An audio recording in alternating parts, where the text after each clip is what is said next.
ਆ ਜਿਹੜਾ ਬਾਬਾ ਆ ਰਾਮਦੇਵ ਬਾਬਾ, ਇਹਦੇ ਨਾਲ ਉਹ ਨੇਪਾਲੀ ਜਿਹੜਾ ਆ ਇਹਦਾ ਚੇਲਾ, ਇਹ ਦੋਵਾਂ ਨੇ ਰਲ ਕੇ ਬੜਾ ਧੰਦਾ ਚਲਾਇਆ। ਰਾਮਦੇਵ ਬਾਬਾ ਜਿਹੜਾ ਆ ਇਹਨੇ ਜਿੰਨਾ ਦੇਸ਼ ਨੂੰ ਇਮੋਸ਼ਨਲ ਬਲੈਕਮੇਲ ਕੀਤਾ,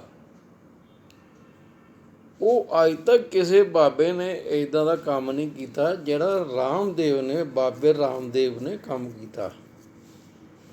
ਇਹਨੇ ਦੇਸ਼ ਨੂੰ ਭਰਮ ਦੇ ਵਿੱਚ ਪਾਇਆ ਕਿ ਜੀ ਸਾਡਾ ਕਰੋੜਾਂ ਰੁਪਈਆ, ਅਰਬਾਂ ਰੁਪਈਆ ਵਿਦੇਸ਼ਾਂ 'ਚ ਜਮ੍ਹਾਂ ਆ, ਕਾਲਾ ਧਨ ਹੈ, ਬਲੈਕ ਮਨੀ ਹੈ, ਉੱਥੋਂ ਜੇ ਆ ਜਾਏਗਾ ਤਾਂ ਸਾਨੂੰ ਉਹ ਜੀ ਪੈਟਰੋਲ ਜਿਹੜਾ ਆ ਉਹ 30-35 ਰੁਪਏ ਮਿਲੂਗਾ। ਇੱਦਾਂ ਕੁਛ ਉਲਟ ਪੁਲਟ ਬਣਾ ਕੇ ਦੇਸ਼ ਨੂੰ ਇਹਨੇ ਵਰਗਲਾਇਆ। ਜਿਹੜੀ ਹਿਊਮਨ ਬੀਇੰਗ ਆ, ਇੰਡੀਅਨ ਹਿਊਮਨ ਬੀਇੰਗ ਨੂੰ ਉਹਨਾਂ ਨੂੰ ਇਹਨੇ ਇਮੋਸ਼ਨਲ ਬਲੈਕਮੇਲ ਕੀਤਾ। ਇਹ ਫੋਟੋਆਂ ਇਹਦੀਆਂ ਜਿਹੜੀਆਂ ਸਾਈਕਲ ਚਲਾਉਣ ਦੀਆਂ ਪੁਰਾਣੀਆਂ ਆ। ਉਸ ਤੋਂ ਬਾਅਦ ਇਹ ਹੁਣ ਸਾਈਕਲ ਤਾਂ ਨਹੀਂ ਚਲਾਉਂਦਾ, ਗੱਡੀ ਗੁੱਡੀ 'ਚ ਬਹਿੰਦਾ ਆ। ਪਰ ਦੇਸ਼ ਨੂੰ ਇਹਨੇ ਜਿਹੜਾ ਧੋਖਾ ਕੀਤਾ ਦੇਸ਼ ਨਾਲ, ਇਹਨੂੰ ਆਉਂਦਾ ਕੁਛ ਨਹੀਂ। ਇਹ ਜੀ ਆ ਇਹਨੇ ਉਹ ਐਕਸਰਸਾਈਜ਼ਾਂ ਸਿੱਖ ਲਈਆਂ। ਇੱਕ ਗੁਰੂ ਕੋਲ ਮੈਂ ਜਾਂਦਾ ਸੀ, ਸੰਤ ਬਾਬਾ ਸੀ, ਉਹਦੇ ਕੋਲੋਂ ਇਹਨੇ ਢਿੱਡ ਘੁਮਾਉਣਾ ਸਿੱਖ ਲਿਆ, ਜਿਹਨੂੰ ਨੋਲੀ ਕਹਿੰਦਾ ਇਹ ਨੋਲੀ। ਉਹ ਹੈਗੇ ਆ ਉਹਦੇ ਹਰਿਦੁਆਰ ਦੇ ਸੰਤ ਹੈਗੇ ਬ੍ਰਹਮਚਾਰੀ ਜੀ, ਤੋਂ ਇਹਨੇ ਢਿੱਡ ਘੁਮਾਉਣਾ ਸਿੱਖਿਆ ਸੀ। ਮੈਨੂੰ ਜਾਣਦੇ ਆ ਇਹ ਬੰਦਾ ਜਿਹੜਾ ਆ, ਇਹਨੇ ਜਿਹੜਾ ਆ ਦੇਸ਼ ਨੂੰ ਇਮੋਸ਼ਨਲ ਬਲੈਕਮੇਲ ਕੀਤਾ ਔਰ ਫਾਲਸ ਇਨਫੋਰਮੇਸ਼ਨ ਦੇ ਕੇ ਪੂਰੇ ਅਵਾਮ ਨਾਲ ਧੋਖਾ ਕੀਤਾ। ਇਹਨੇ ਜਿਹੜਾ ਆ ਫੇਕ ਇਹਨੇ ਸਟੇਟਮੈਂਟ ਦੇ ਕੇ ਕਿ ਜੀ ਤੁਹਾਨੂੰ ਪੈਟਰੋਲ ਆ ਇੰਨਾ ਸਸਤਾ ਮਿਲੂਗਾ, ਸਿਲੰਡਰ ਇੱਦਾਂ ਮਿਲੂਗਾ। ਅਤੇ ਇਹਨੇ ਜਿਹੜਾ ਆ ਹੁਣ ਇਹ ਮੋਦੀ ਦੀ ਸਪੋਰਟ ਕਰਕੇ ਇਹਨੇ ਭਾਜਪਾ ਨੂੰ ਜਿਹੜੀ ਆ ਬੜਤ ਦਿਲਾਤੀ। ਅਤੇ ਆਪ ਇਹ ਬੀਬੀਆਂ ਦੇ ਕੱਪੜੇ ਪਾ ਕੇ ਭੱਜਿਆ ਉੱਥੋਂ ਪੰਡਾਲ 'ਚੋਂ, ਦਿੱਲੀ 'ਚੋਂ। ਹੁਣ ਤੁਸੀਂ ਵੇਖੋ ਆਹ ਬਾਬਾ ਆ ਕਿ ਜਨਾਜ਼ਾ ਆ।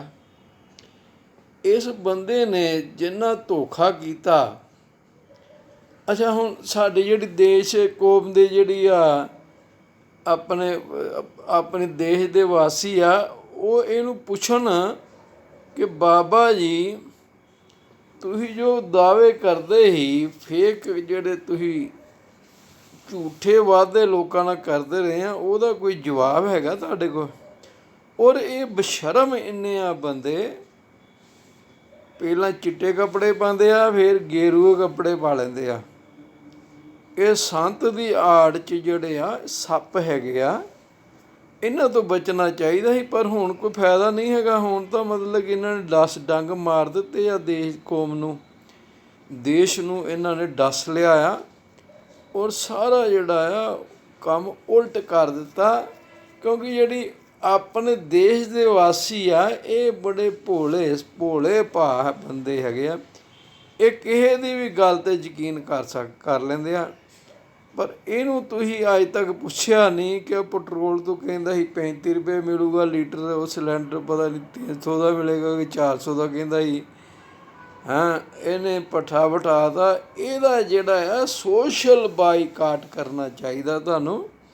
ਇੱਦਾਂ ਦੇ ਬੰਦੇ ਜਿਹੜੇ ਆ ਉਹ ਕੌਮ ਦੀ ਜਿਹੜੀ ਆ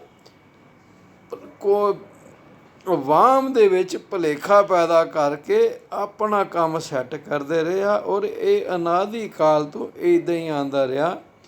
ਇਹ 'ਤੇ ਵਿਸ਼ਵਾਸ ਕਰਕੇ ਲੋਕਾਂ ਨੇ ਇਹਦੀ ਗੱਲ ਮੰਨੀ, ਪਰ ਇਹਨੇ ਜਿਹੜਾ ਆ ਦੇਸ਼ ਨੂੰ ਧੋਖਾ ਦਿੱਤਾ। ਇਹ ਧੋਖੇਬਾਜ਼ ਬਾਬਾ ਹੈ। ਔਰ ਇਹਨੂੰ ਜਿਹੜਾ ਆ ਹੁਣ ਦੇਖੋ, ਕੋਈ ਇਹਨੇ ਇੰਨੀਆਂ ਫੇਕ ਸਟੇਟਮੈਂਟਾਂ ਦਿੱਤੀਆਂ, ਕਿਸੇ ਨੇ ਇੱਥੇ ਕੋਈ ਕੇਸ ਵੀ ਨਹੀਂ ਲਾਇਆ। ਦਾਸ ਪੰਡਤ ਜੀ ਆ, ਹੁਣ ਦੱਸੋ ਸਾਰੇ ਕੰਮ ਮੈਂ ਹੀ ਕਰਨੇ ਆ?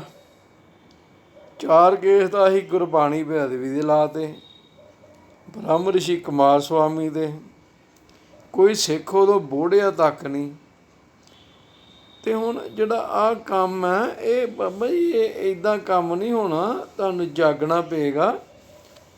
ਔਰ ਜਿਹੜਾ ਹੁਣ ਵੇਖੋ ਮੋਨੇ ਬੰਦੇ ਗੁਰਬਾਣੀ ਬੇਅਦਬੀ ਦੇ ਕੇਸ ਲੜਨ ਡੇ ਆ ਅਤੇ ਸਿੱਖ ਪ੍ਰਸ਼ਾਦੇ ਛਕਣ ਆਏ ਆ। ਕਿਸੇ ਸਿੱਖ ਨੇ ਅੱਜ ਤੱਕ ਮੈਨੂੰ ਇੱਕ ਪੈਸਾ ਨਹੀਂ ਦਿੱਤਾ ਕਿ ਬਾਬਾ ਜੀ ਚਲੋ ਤੁਹਾਨੂੰ ਵਕੀਲ ਹੀ ਕਰ ਦਈਏ। ਸਾਰੇ ਪੈਸੇ ਲੱਖਾਂ ਰੁਪਈਏ ਅਸੀਂ ਰੋੜ ਦਿੱਤੇ ਪੰਥ ਪਿੱਛੇ, ਬਈ ਇਹਨਾਂ ਨੂੰ ਕੋਈ ਸੋਝੀ ਆ ਜੂਗੀ, ਪਰ ਤੁਹਾਨੂੰ ਸੋਝੀ ਆਉਣੀ ਨਹੀਂ ਨਾ। ਤੁਹਾਡਾ ਸਾਰਿਆਂ ਦਾ ਇਹੀ ਹਾਲ ਆ। ਇਸ ਕਰਕੇ ਗੁਰਬਾਣੀ ਪੜ੍ਹੋ ਤਾਂ ਕਿ ਮੱਤ ਜਿਹੜੀ ਤੁਹਾਡੀ ਟਿਕੇ ਕਿਸੇ ਪਾਸੇ।